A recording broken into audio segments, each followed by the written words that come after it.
Tu dois avoir du courage. C'est le seul moyen. Le seul moyen. Si vous le voyez avant moi, dites-lui, dites que c'est d'accord. Je ferai tout ce qu'il dira. Si je vois qui? Vous êtes de la police? Je ne dois pas parler à la police. Qu'est-ce que vous avez là? Police, non, ne vous approchez pas. Il faut pas qu'on me voie avec vous. Non, non, pas de police.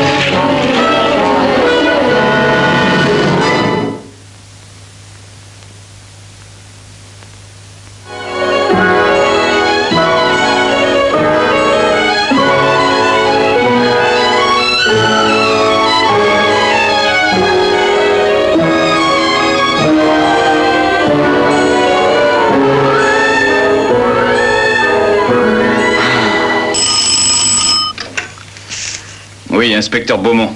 Oui, commissaire. Un enlèvement? Combien, dites-vous? Eh bien, nous arrivons. Et moi qui espérais me reposer. Et me faire raser.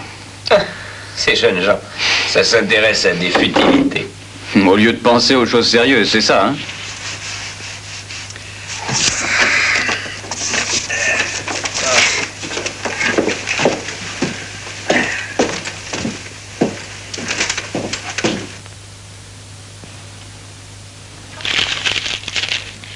D'abord, il ne voulait rien nous dire. Pas même au sujet de l'argent. Sauf que la police ne devait pas être prévenue. C'est seulement quand on l'a amené ici qu'il s'est décidé à parler de l'enlèvement, sans rien dire de précis. Parlez-nous un peu de cet enlèvement. J'aimerais avoir des détails. Eh bien, ça a commencé ce matin à 8 heures. Il partait à l'école. Son nom est Édouard. Et il a 7 ans. Quel est votre nom? Quoi? Qui êtes-vous? Mon nom est Roger Vézenet, j'ai 40 ans. 20 ans dans la même maison.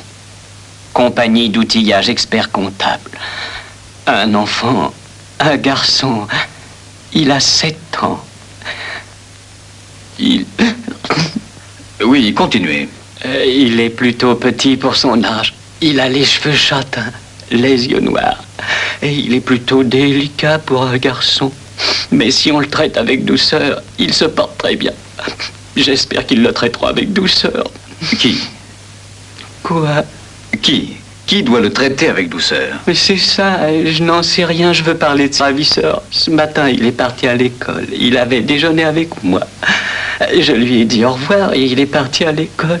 Ensuite, ma femme m'a appelé à mon bureau. Elle m'a demandé de rentrer immédiatement. Je l'ai fait.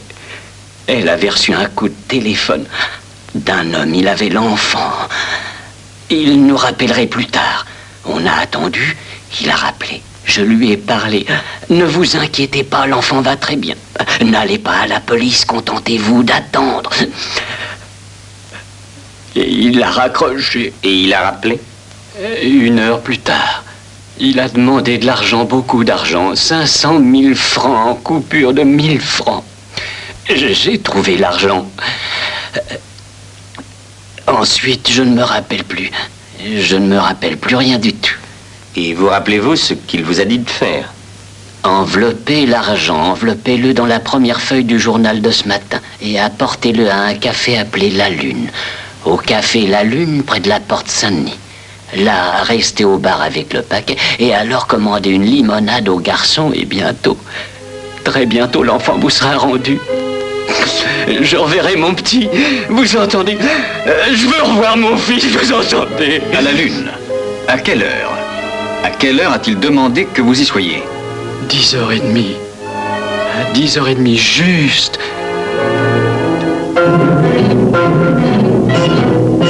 Allons-y. Nous irons au café séparément. J'y entrerai le premier. Surtout ne l'arrête pas toi-même. Contente-toi de lui donner le paquet. Je le suivrai quand il sortira. Chander et Lafargue seront dehors dans une voiture pour procéder à l'arrestation. Prenez ça, Beaumont. Sa carte d'identité et ses papiers. Soyez prudent. Oh non, pas ça, vous entendez? Vous ne devez pas l'arrêter. Il ne faut pas. S'il apprend que j'ai prévenu la police, il tuera mon petit garçon. S'il sait que j'ai averti la police... Ah non, calmez-vous. Il ne le saura pas. L'inspecteur Bolbec sera là-bas à votre place. C'est lui qui ira à La Lune pour y rencontrer le ravisseur. Il a dit pas de police. Il a dit qu'il tuerait mon petit garçon si je prévenais la police. Pas de police, il a dit...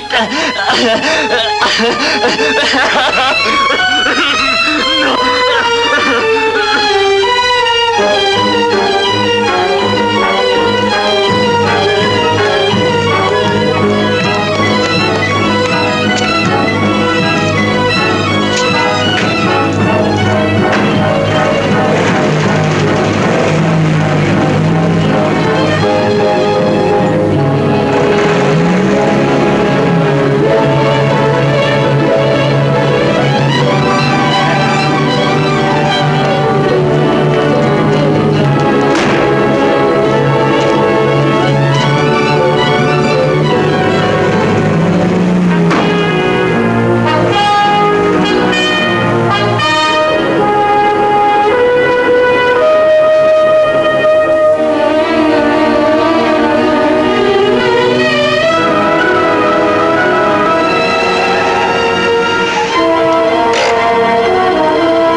Bonjour, monsieur. Bonjour. Qu'est-ce que vous prenez? Limonade. Rien de tel qu'une limonade pour se laver les carreaux après une mauvaise nuit.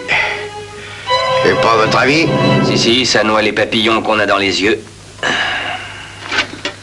Un petit Beaujolais. Oui, monsieur. Le journal d'aujourd'hui, hein? Oui? Une gosse de 19 ans suicidée, et pourquoi? Ben, on a tous ces ennuis. Oui, c'est vrai. Soucis, solitude, ouais. Paris est plein de gens solitaires. Solitaires et ennuyés. C'est bien vrai. Oui, tout le monde a ses ennuis. Ouais, tenez, vous, par exemple. Vesney? Eh, c'est moi, Vesney. Tenez. Merci. Oui? Oui? Je suis à côté, mais je ne peux pas venir au café. Mon fils, comment va mon fils? Bien, très bien pour l'instant. Écoutez, il y a un homme ici. Est-il dans l'affaire avec vous? Non, je travaille seul. Vous avez l'argent? Oui? Très bien. Allez à la Tour Eiffel. Ah, une petite minute. Oui? Attendez-moi près de la marchande de cartes postales. Avec le paquet sous le bras droit. Je vous retrouverai là. C'est tout. Mais comment vous reconnaîtrai-je? Comment saurais-je? Allô? Allô?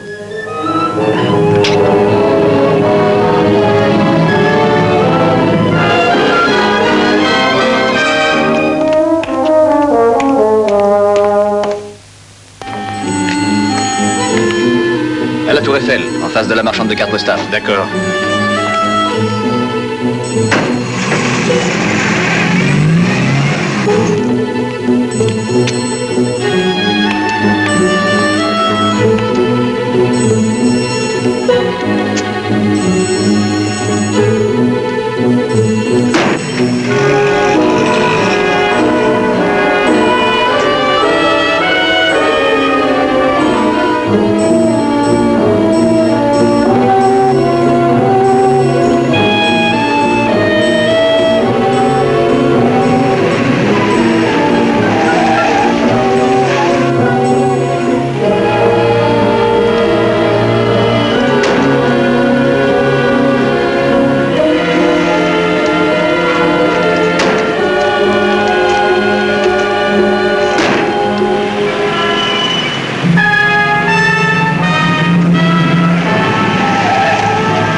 I don't want to go up in that tower. I don't want to go. I hate the Eiffel Tower. I hate it. It's going to fall down.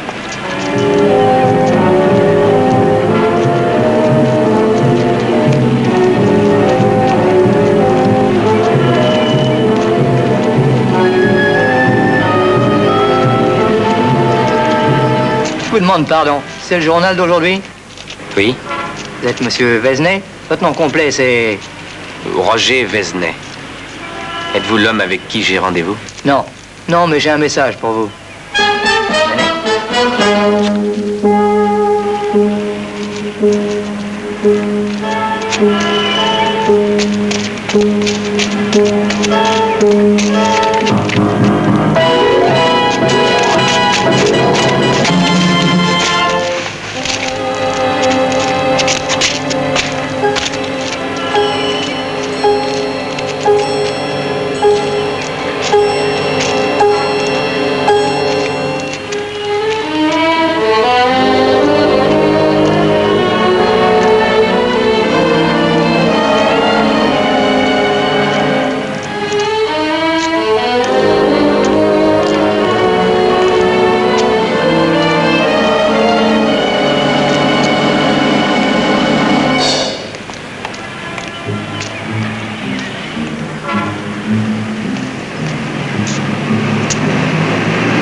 que tu as pu l'arrêter? Oui, il n'est pas dans le coup.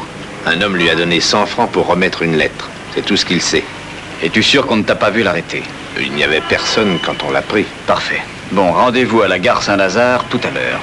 Dis donc, ça sent mauvais. Oui, le ravisseur devient nerveux. Il a peur de prendre contact. Oui, ou bien c'est un vieux cheval de retour ou un amateur. Dans l'intérêt du pauvre gauche, j'espère qu'il n'est pas un amateur. Ouais.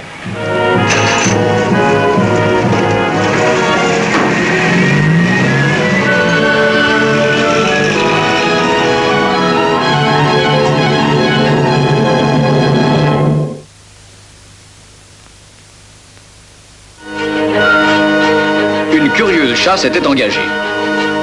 Du Café de la Lune à la Tour Eiffel et de la Tour Eiffel à la gare Saint-Lazare. Notre homme devait avoir peur. Ou il soupçonnait que le porteur de l'argent n'était pas le père de l'enfant, mais un inspecteur de police. Il y avait une chance à courir. Elle était dangereuse, mais il fallait la courir.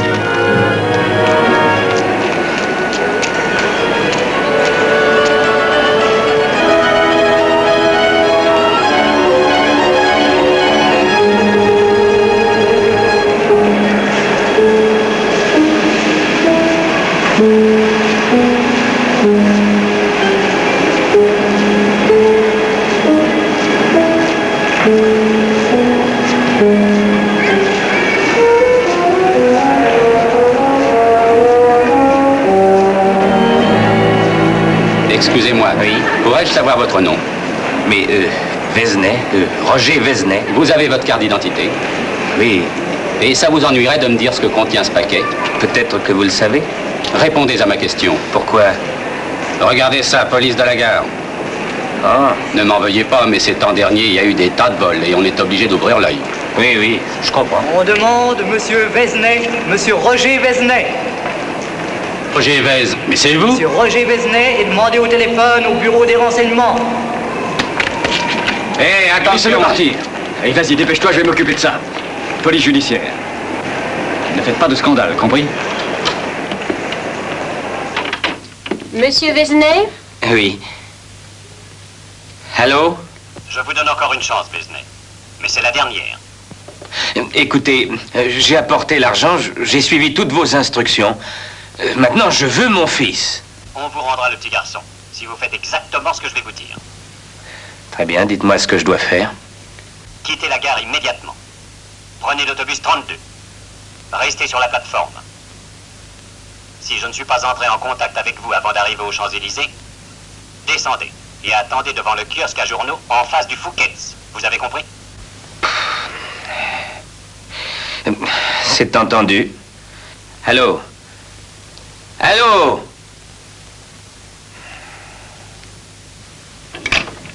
Merci.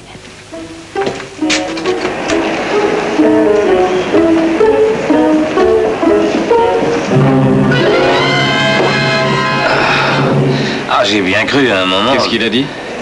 Eh bien, je dois aller aux Champs-Élysées en autobus. Et si personne ne m'aborde, je dois descendre et attendre devant le Fouquet's sur le trottoir. Ça a l'air d'une plaisanterie. Ah, je suis d'accord. Ça semble insensé. Comme la façon dont il m'a parlé au téléphone. Que veux-tu dire? Ben, la façon dont il a dit le petit garçon. Le petit garçon. J'aurais juré que c'était Vézenet qui parlait. Mais pourquoi Vézenet agirait-il de la Ah, sorte? je l'ignore, je ne fais que te dire l'impression que j'ai eue. Je crois que tu perds la tête. Ton imagination va un peu loin. Peut-être as-tu raison. Il y a tout de même des trous dans cette histoire. Nous avons été tellement pris par cette chasse que nous avons omis de vérifier ce que Vézenet pouvait faire. Ah oui, c'est juste. Allons, tentons notre dernière chance. Si rien ne se produit cette fois, nous irons voir Vézenet. D'accord. Va prendre ton autobus. Je vais te suivre en voiture.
Cause est entendue.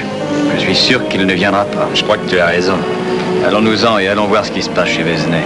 Appelle le bureau pour savoir s'il y a du nouveau. Entendu. Je te retrouverai dans une minute. D'accord. Et détends-toi, que cette histoire ne te gâche pas les plus belles années de ta vie. Il y a un gosse dans cette ville à qui elle rendrait service.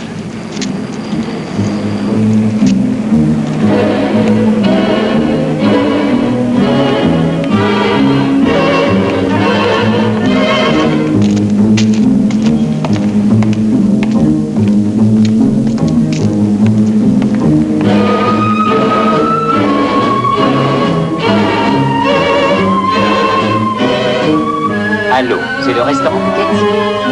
Je voudrais vous demander un service. C'est extrêmement important. Il y a un homme sur le trottoir devant votre terrasse. Il a un paquet sous le bras. Son nom est Vézenay. Roger Vézenay. Il faut que je lui parle au téléphone. Vézenay! Vézenay, vous! C'est vous qui téléphoniez? Oui, oui. Pourquoi? Dans quel but? J'ai essayé de le retrouver, de retrouver mon petit garçon. Vous comprenez, comme ça, il restait vivant. C'est vous qui appelez. Vous, depuis le début, le bar de la Lune. Vous nous avez fait courir à travers Paris, mais dans quel but? C'est pour le garder vivant. Oui, vivant. Pour le garder vivant. Écartez-vous. Allons, laissez-nous sortir. Je veux revoir mon fils vivant.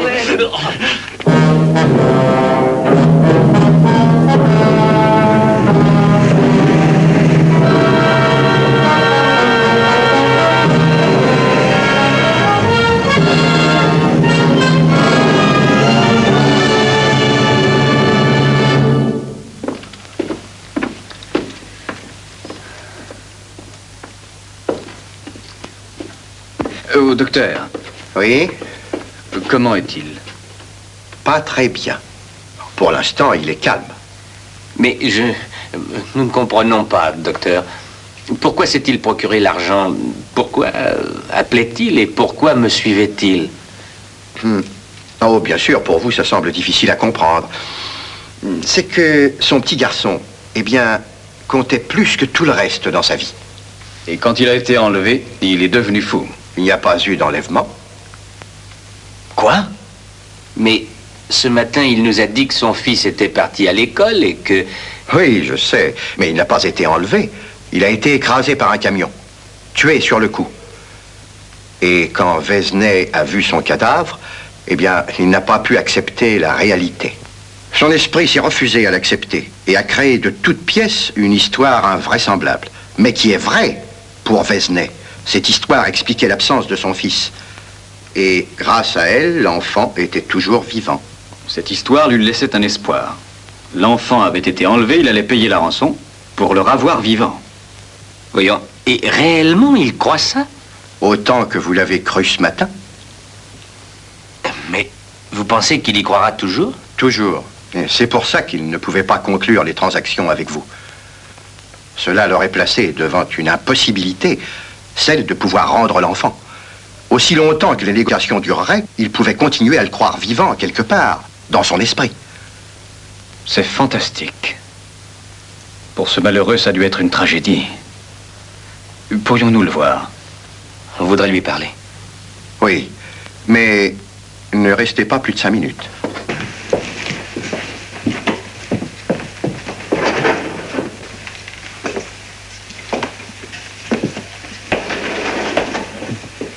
Monsieur Vézenay. Ah, c'est vous, vous êtes de la police. Êtes-vous entré en contact avec le ravisseur? Vous lui avez parlé, n'est-ce pas? Et qu'est-ce qu'il vous a dit? Mon petit garçon, il va bien? Dites-moi, est-ce que mon petit garçon est vivant? Encore vivant? Oui. Oui, il est encore vivant. Merci, mon Dieu.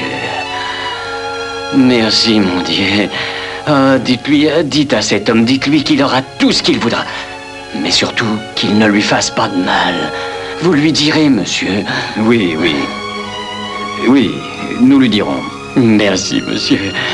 Oh, ma femme et moi, nous n'oublierons jamais ce que vous faites pour nous. Oh, je suis sûr que grâce à vous, notre petit garçon nous sera rendu. Oui, vous n'avez qu'à attendre ici. Dans 1 heure, l'affaire sera terminée. Oh, merci, monsieur. Et nous vous ramènerons votre petit garçon. Oh, oui, oui, monsieur.